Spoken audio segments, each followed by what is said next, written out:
Hello guys, आप लोगों का स्वागत है एआरएस कोचिंग क्लासेस में।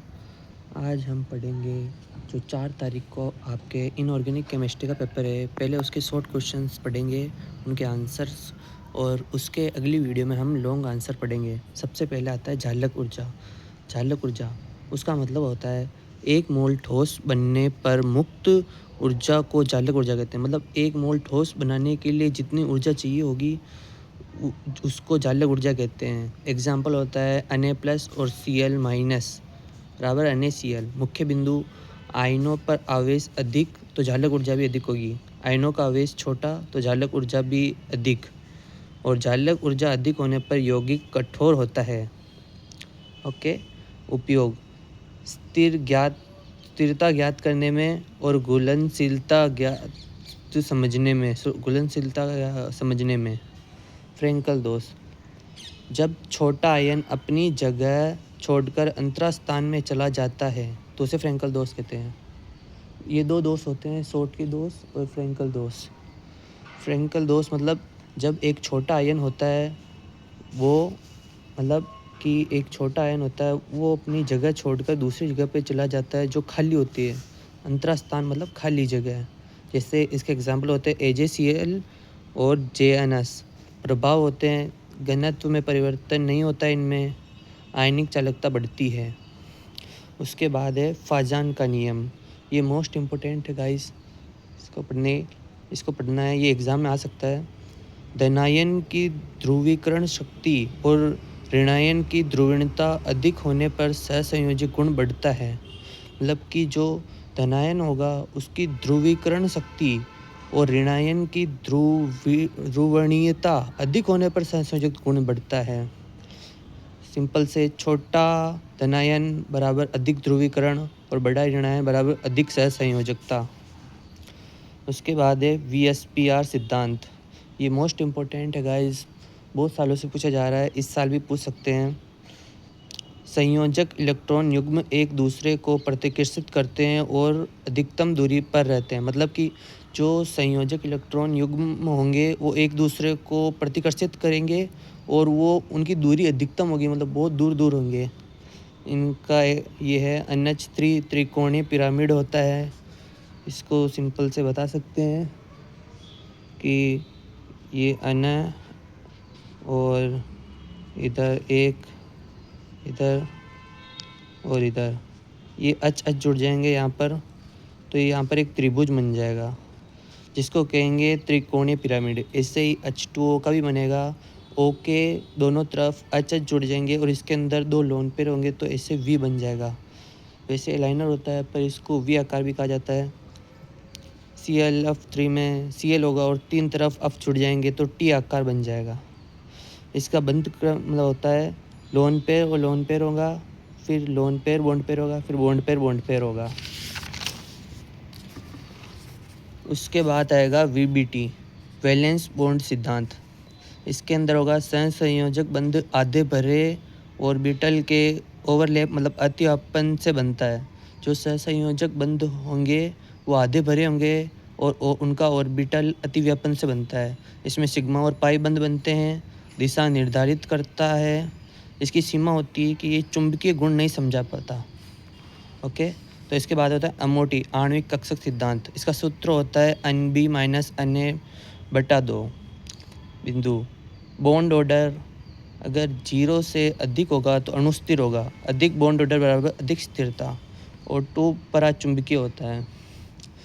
इसका अपन बॉन्ड ऑर्डर निकालना लॉन्ग आंसर के अंदर सीखेंगे, उसके लिए नेक्स्ट वीडियो देखनी पड़ेगी। उसके बाद आएगा बेरिलियम एवं एल्यूमिनियम में विकर्ण संबंध समानताएं। सहसंयोजक यौगिक बनते हैं, ऑक्साइड एम्फोट्रिक होते हैं। जो ऑक्साइड होंगे वो एम्फोट्रिक होंगे और सहसंयोजक यौगिक बनाते हैं। समानताएं हैं बेरिलियम एल्यूमिनियम की। कॉम्प्लेक्स बनाते हैं कारण समान आकार और आवेश या त्रिज्या अनुपात। एस ब्लॉक तत्वों की संकुल बनाने की प्रकृति कम क्यों होती है? जो एस ब्लॉक होते हैं उनकी संकुल बनाने की प्रकृति कम क्यों होती है? एक तो उनका बड़ा आकार होता है, कम आवेश होता है उनके अंदर, कमज़ोर आकर्षण होता है, अपवाद है इनके अंदर बेरिलियम 2+ और मैग्नीशियम 2+।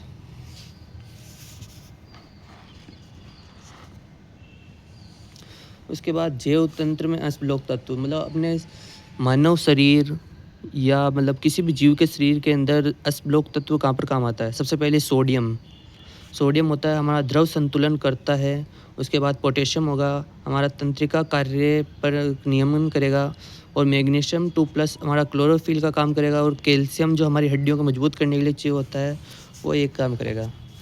कार्बोहाइड्रेट के प्रकार, पहले तो आयनिक कार्बोहाइड, उसके बाद सहसंयोजक कार्बोहाइड, उसके बाद अंतरास्थिक कार्बोहाइड।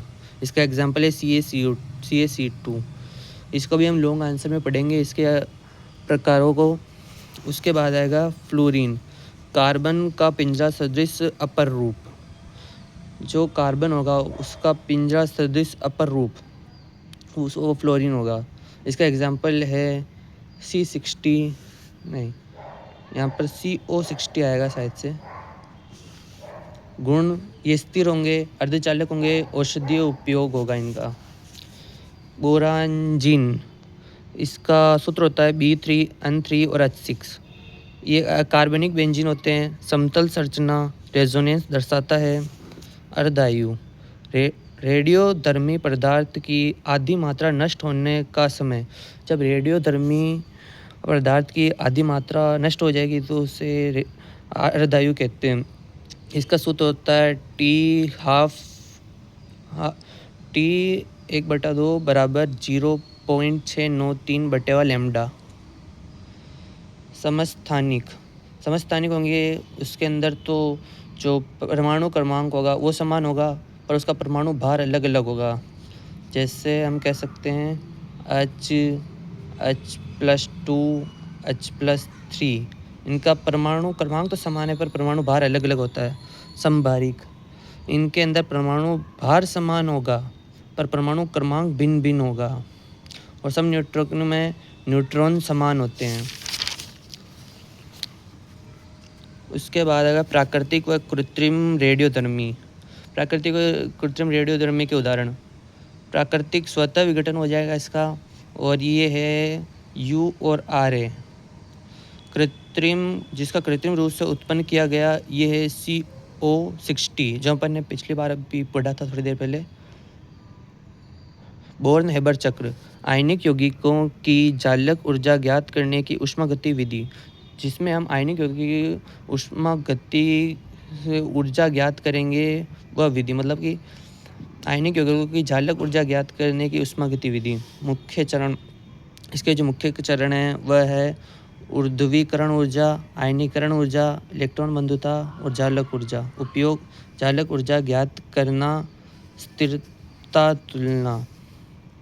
उसके बाद हाइड्रोजन बंध, जब हाइड्रोजन या तो फ्लोरीन या ऑक्सीजन या नाइट्रोजन से जुड़कर दूसरे विद्युत ऋणात्मक परमाणु को आकर्षित करता है तो वो हाइड्रोजन बंध होता है। मतलब कि जो हाइड्रोजन है वह किसी भी फ्लोरीन, ऑक्सीजन और नाइट्रोजन के साथ जुड़ जाएगा और विद्युत ऋणात्मक परमाणु को अपनी ओर आकर्षित करेगा, उसे हाइड्रोजन बंध कहते हैं। प्रकार, अंतराणुक और दूसरा अंतरादेश अणुक।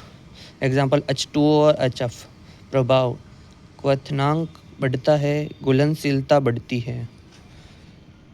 केटेनेसल मतलब कि श्रृंखलाकरण, किसी तत्व के स्वयं से श्रृंखला बनाने की क्षमता। मतलब इसको दूसरी परिभाषा कह सकते हैं कि मतलब बहुत सारे तत्व मिलकर एक लंबी श्रृंखला का निर्माण करते हैं, उसे श्रृंखलाकरण या केटेनेसल कहते हैं। एग्जाम्पल कार्बन, कारण छोटा आकार और मजबूत बंधन। उसके बाद आएगा आयनन ऊर्जा, गैसीय परमाणु से एक इलेक्ट्रॉन हटाने हेतु आवश्यक ऊर्जा।